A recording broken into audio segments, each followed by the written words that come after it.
महाशय दयानाथ को जब रमा के नौकर हो जाने का हाल मालूम हुआ तो बहुत खुश हुए। विवाह होते ही वह इतनी जल्द चेतेगा इसकी उन्हें आशा न थी। बोले, जगह तो अच्छी है, ईमानदारी से काम करोगे तो किसी अच्छे पद पर पहुंच जाओगे। मेरा यही उपदेश है कि पराये पैसे को हराम समझना। रमा के जी में आया कि साफ कह दूं, अपना उपदेश आप अपने ही लिए रखिए, यह मेरे अनुकूल नहीं है। मगर इतना बेहिया न था। दयानाथ ने फिर कहा, यह जगह तो 30 रुपए की थी, तुम्हें 20 ही रुपए मिले। रमानाथ न आदमी को पूरा वेतन कैसे देते, शायद साल 6 महीने में बढ़ जाए। काम बहुत है। दयानाथ तब उमा जवान आदमी हो, काम से न घटाना चाहिए। रमा ने दूसरे दिन नया सूट बनवाया और फैशन की कितनी ही चीजें खरीदी। ससुराल से मिले हुए रुपए कुछ बच रहे थे, कुछ मित्रों से उधार ले लिए। वह साहबी ठाठ बनाकर सारे दफ्तर पर रोब जमाना चाहता था। कोई उससे वेतन तो पूछेगा नहीं, महाजन लोग उसका ठाठ बाट देख कर सहम जाएंगे। वह जानता था अच्छी आमदनी तभी हो सकती है जब अच्छा ठाठ हो। सड़क के चौकीदार को एक पैसा काफी समझा जाता है, लेकिन उसकी जगह सार्जेंट हो तो किसी की हिम्मत ही न पड़ेगी कि उसे एक पैसा दिखाए। फटेहाल भिखारी के लिए चुटकी बहुत समझी जाती है, लेकिन गेरुए रेशम धारण करने वाले बाबाजी को लजाते लजाते भी 1 रुपया देना ही पड़ता है। भेख और भीख में सनातन से मित्रता है। तीसरे दिन रमा कोट पैंट पहनकर और हैट लगाकर निकला तो उसकी शान ही कुछ और हो गई। चपरासियों ने झुककर सलाम किए। रमेश बाबू से मिलकर जब वह अपने काम का चार्ज लेने आया तो देखा एक बरामदे में फटी हुई मैली दरी पर एक मियाँ साहब संदूक पर रजिस्टर फैलाए बैठे हैं और व्यापारी लोग उन्हें चारों तरफ से घेरे खड़े हैं। सामने गाड़ियों, ठेलों और इक्कों का बाजार लगा हुआ है। सभी अपने अपने काम की जल्दी मचा रहे हैं। कहीं लोगों में गाली गलौज हो रही है, कहीं चपरासियों में हंसी दिल लगी। सारा काम बड़े ही अव्यवस्थित रूप से हो रहा है। उस फटी हुई दरी पर बैठना रमा को अपमानजनक जान पड़ा। वह सीधे रमेश बाबू से जाकर बोला, क्या मुझे भी इसी मैली दरी पर बिठाना चाहते हैं? एक अच्छी सी मेज और कई कुर्सियां भिजवाइए और चपरासियों को हुक्म दीजिए कि एक आदमी से ज्यादा मेरे सामने ना आने पावे। रमेश बाबू ने मुस्कुराकर मेज और कुर्सियां भिजवा दी। रमा शान से कुर्सी पर बैठा। बूढ़े मुंशी जी उसकी उच्छृंखलता पर दिल में हंस रहे थे। समझ गए, अभी नया जोश है, नई सनक है। चार्ज दे दिया। चार्ज में था ही क्या, केवल आज की आमदनी का हिसाब समझा देना था। किस जिन्स पर किस हिसाब से चुंगी ली जाती है, इसकी छपी हुई तालिका मौजूद थी। रमा आधा घंटे में अपना काम समझ गया। बूढ़े मुंशी जी ने यद्यपि खुद ही यह जगह छोड़ी थी, पर इस वक्त जाते हुए उन्हें दुख हो रहा था। इसी जगह वह 30 साल से बराबर बैठते चले आते थे। इसी जगह की बदौलत उन्होंने धन और यश दोनों ही कमाया था। उसे छोड़ते हुए क्यों न दुख होता। चार्ज देकर जब वह विदा होने लगे तो रमा उनके साथ जीने के नीचे तक गया। खां साहब उसकी इस नम्रता से प्रसन्न हो गए। मुस्कुराकर बोले, हरर, एक बिल्टी पर एक आना बंधा हुआ है, खुली हुई बात है, लोग शौक से देते हैं। आप अमीर आदमी हैं, मगर रस्म न बिगाड़िएगा। एक बार कोई रस्म टूट जाती है तो उसका बंधना मुश्किल हो जाता है। इस एक आने में आधा चपरासियों का हक है। जो बड़े बाबू पहले थे वह 25 रुपए महीना लेते थे, मगर यह कुछ नहीं लेते। रमा ने अरुचि प्रकट करते हुए कहा, गदा काम है, मैं सगाई से काम करना चाहता हूँ। बूढ़े मियाँ ने हंसकर कहा, अभा ई गंदा मालूम होता है, लेकिन फिर इसी में मजा आएगा।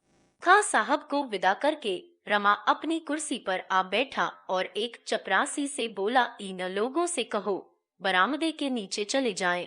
एक एक करके नंबरवार आवे। एक कागज पर सबके नाम नंबरवार लिख लिया करो।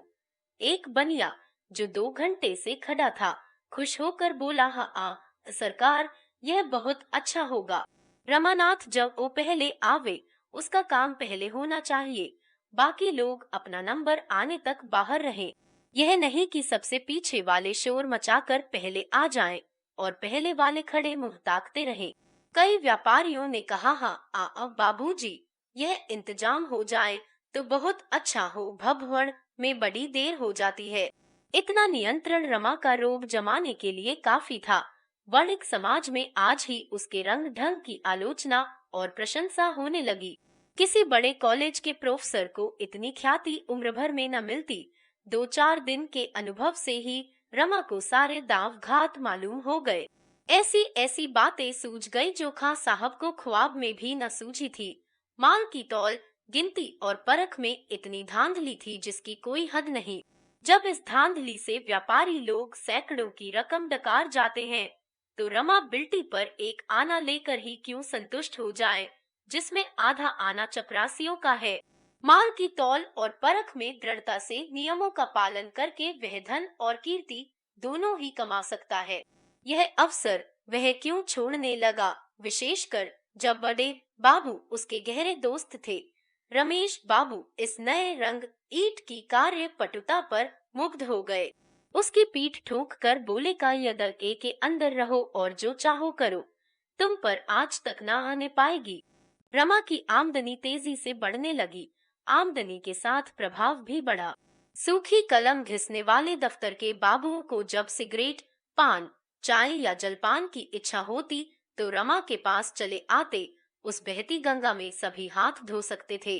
सारे दफ्तर में रमा की सराहना होने लगी। पैसे को तो वह ठीक राह समझता है। क्या दिल है कि वाह, और जैसा दिल है वैसी ही जबान भी। मालूम होता है नस नस में शराफत भरी हुई है। बाबुओं का जब यह हाल था तो चपरासियों और मुहर्रिरों का पूछना ही क्या। सबके सब रमा के बिना दामों गुलाम थे।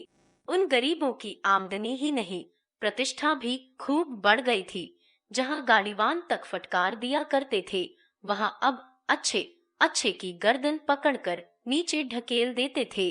रमानाथ की तूती बोलने लगी, मगर जालपा की अभिलाषाएं अभी एक भी पूरी न हुई। नागपंचमी के दिन मोहल्ले की कई युवतियां जालपा के साथ कजली खेलने आई, मगर जालपा अपने कमरे के बाहर नहीं निकली। भादों में जन्माष्टमी का उत्सव आया। पड़ोस ही में एक सेठ जी रहते थे। उनके यहाँ बड़ी धूमधाम से उत्सव मनाया जाता था। वहाँ से सास और बहू को बुलावा आया। जागेश्वरी गई। जालपा ने जाने से इनकार किया। इन 3 महीनों में उसने रमा से एक बार भी आभूषण की चर्चा न की, पर उसका यह एकांत प्रेम उसके आचरण से उत्तेजक था। इससे ज्यादा उत्तेजक वह पुराना सूची पत्र था जो एक दिन रमा कहीं से उठा लाया था। इसमें भांति भांति के सुंदर आभूषणों के नमूने बने हुए थे। उनके मूल्य भी लिखे हुए थे। जालपा एकांत में इस सूची पत्र को बड़े ध्यान से देखा करती। रमा को देखते ही वह सूची पत्र छिपा लेती थी। इस हार्दिक कामना को प्रकट करके वह अपनी हंसी न उड़वाना चाहती थी। रमा आधी रात के बाद लौटा तो देखा जालपा चारपाई पर पड़ी है। हंसकर बोला, बड़ा अच्छा गाना हो रहा था, तुम नहीं गई, बड़ी गलती की। जालपा ने मुंह उधर लिया, कोई उत्तर न दिया। रमा ने फिर कहा, यहाँ अकेले पड़े पड़े तुम्हारा जी घबराता रहा होगा। जालपा ने तीव्र स्वर में कहा, तो माँ कहते हो मैंने गलती की, मैं समझती हूँ मैंने अच्छा किया। वहाँ किसके मुंह में कालिख लगती। जालपा ताना तो न देना चाहती थी, पर रमा की इन बातों ने उसे उत्तेजित कर दिया। रोष का एक कारण यह भी था कि उसे अकेली छोड़कर सारा घर उत्सव देखने चला गया। अगर उन लोगों के हृदय होता तो क्या वहाँ जाने से इनकार न कर देते। रमा ने लज्जित होकर कहा, कलह लगने की तो कोई बात न थी। सभी जानते हैं कि चोरी हो गई है, और इस जमाने में 2-4 हजार के गहने बनवा लेना मुंह का कौर नहीं है। चोरी का शब्द जबान पर लाते हुए रमा का हृदय धड़क उठा। जालपा पति की ओर तीव्र दृष्टि से देखकर रह गई, और कुछ बोलने से बात बढ़ जाने का भय था, पर रमा को उसकी दृष्टि से ऐसा भासित हुआ मानो उसे चोरी का रहस्य मालूम है, और वह केवल संकोच के कारण उसे खोलकर नहीं कह रही है। उसे उस स्वप्न की बात भी याद आई जो जालपा ने चोरी की रात को देखा था। वह दृष्टि बाण के समान उसके हृदय को छेदने लगी। उसने सोचा, शायद मुझे भ्रम हुआ। इस दृष्टि में रोष के सिवा और कोई भाव नहीं है, मगर यह कुछ बोलती क्यों नहीं, चुप क्यों हो गई? उसका चुप हो जाना ही गजब था। अपने मन का संशय मिटाने और जालपा के मन की थाह लेने के लिए रमा ने मानो डुब्बी मारी। यह कौन जानता था कि डोली से उतरते ही यह विपत्ति तुम्हारा स्वागत करेगी। जालपा आंखों में आंसू भरकर बोली, तब ओ मैं तुमसे गहनों के लिए रोती तो नहीं हूँ। भाग्य में जो लिखा था वह हुआ, आगे भी वही होगा जो लिखा है। जो औरतें गहने नहीं पहनती, क्या उनके दिन नहीं कटते? इस वाक्य ने रमा का संशय तो मिटा दिया, पर इसमें जो तीव्र वेदना छिपी हुई थी वह उससे छिपी न रही। इन 3 महीनों में बहुत प्रयत्न करने पर भी वह 100 रुपए से अधिक संग्रह न कर सका था। बाबू लोगों के आदर सत्कार में उसे बहुत कुछ फलना पड़ता था, मगर बिना खिलाए पिलाए काम भी तो न चल सकता था। सभी उसके दुश्मन हो जाते और उसे उखाड़ने की घातें सोचने लगते। मुफ्त का धन अकेले नहीं हजम होता, यह वह अच्छी तरह जानता था। वह स्वयं एक पैसा भी व्यर्थ खर्च न करता। चतुर व्यापारी की भांति वह जो कुछ खर्च करता था वह केवल कमाने के लिए। आश्वासन देते हुए बोला, ईश्वर ने चाहा तो 2-1 महीने में कोई चीज बन जाएगी। जालपा मैं उन स्त्रियों में नहीं हूँ जो गहनों पर जान देती हैं। हाँ, इस तरह किसी के घर आते जाते शर्म आती ही है। रमा का चित्त ग्लानि से व्याकुल हो उठा। जालपा के एक एक शब्द से निराशा टपक रही थी। इस अपार वेदना का कारण कौन था? क्या यह भी उसी का दोष न था कि इन 3 महीनों में उसने कभी गहनों की चर्चा नहीं की?